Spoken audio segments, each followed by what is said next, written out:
为2024年开始，做兵恢复爱做一年。根据统计，1月25日入伍的头一梯，都有2100个人家己申请要去做兵，这是大大超过国防部提供的300外个名额。而且即嘛传出头前的这2梯拢会做陆军。强军持续交代，国防部公布30至31日24点钟内有3台强机、4只强舰伫台海周边活动。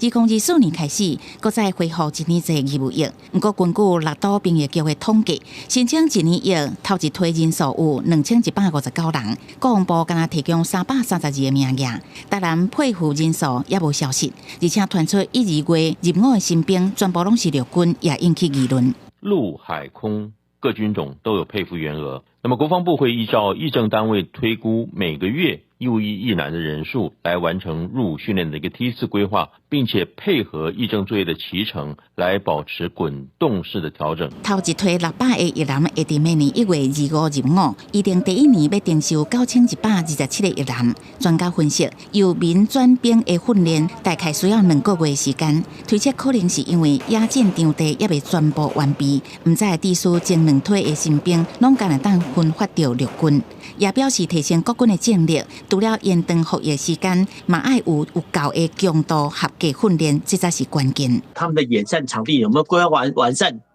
都还没有规划完善的时候呢，只好先塞陆军。只要光部把这个训练强度恢复，把训练场地弄出来。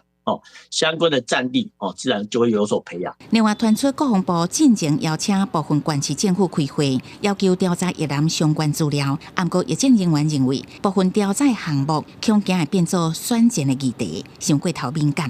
国防部是回应，这是因用教条的做法，伫每一推出役男入营服役前1个月，先掌握到基本资料，让身份单位会当完成装备甲人员的管理规划。